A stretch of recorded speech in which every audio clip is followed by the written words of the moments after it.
So today we're going to tie a sparkle tail parachute Baetis. We're going to use a bright thread on this pattern, partly because we're going to create a hot head or a hot spot on the fly. Sometimes that is kind of a little bit of an attractor, so especially on small patterns. Over the next couple months on many western streams, we're going to see a lot of blue-wing olives or Baetis hatching.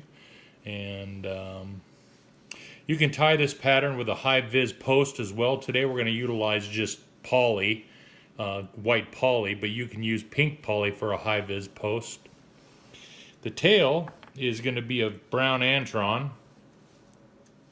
The hook is any standard dry fly hook, and I tie this in size 14 to 18 depending on what's going on. Typically in the spring we can get away with 14 to 16s because the blue wings tend to be bigger. We'll just tie this Antron in, and this will be just like a trailing shuck. Maybe cut it about the same length or just a little bit less than the length of the shank. And then we'll take a piece of this poly. I like to have actually a substantial piece, and then excuse me, and then we'll come underneath the hook, pull it up here, and create a post for the parachute here.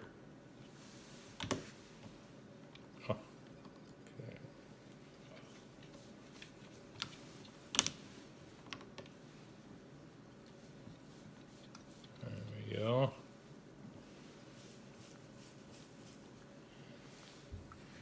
A little bit better light on here.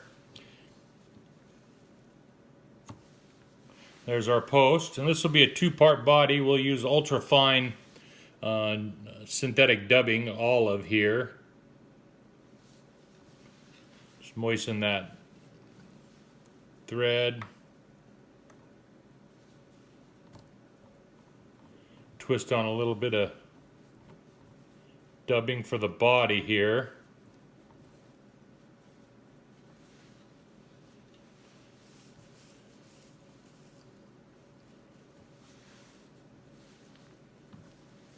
We come forward. There we go. And then we'll make the thorax out of a little bit more robust, kind of a sparkle dubbing in olive brown.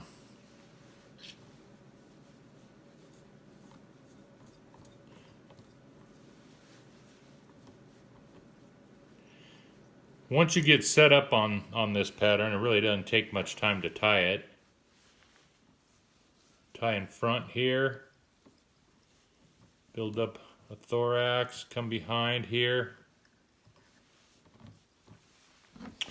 Use a grizzly hackle, or you can use a dun hackle. I like grizzly, just parts. It makes it look like it gives it a movement factor, like the wing is moving. And I generally oversize this pattern, over hackle size this, so I'm using about a 13 when it comes to the hackle. This is a 14 hook. We'll tie this in here.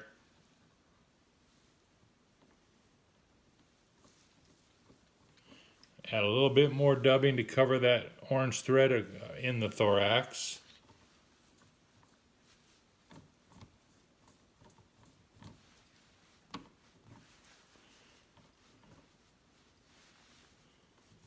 You know, in addition to the blue wings coming off here over the next couple months, we'll have the squala, of course, and then the March browns. So there we go. So we'll wrap this hackle as we come up and over. Kind of do an up and down motion here. And I tend to over hackle this pattern, you know, on a lot of western stream, unless you're in really, really slow water, you can get away with a little bit bigger and a little bit more robust pattern, especially for searching patterns. It will come off here in the front, Tie that off. Come here and pull that hackle back, and we will make kind of a, like I said, kind of a hot spot head. Can't see anymore. There we go. A hot spot head here. And believe it or not, sometimes this little hot spot on the fly makes a difference. It's kind of like when you have, it's similar to like an egg laying caddis. This is obviously a mayfly pattern, but at times those fish will key in on the egg layers, and if you add a little hot spot on a mayfly, at times it can make a difference as well. And we'll just half hitch this here.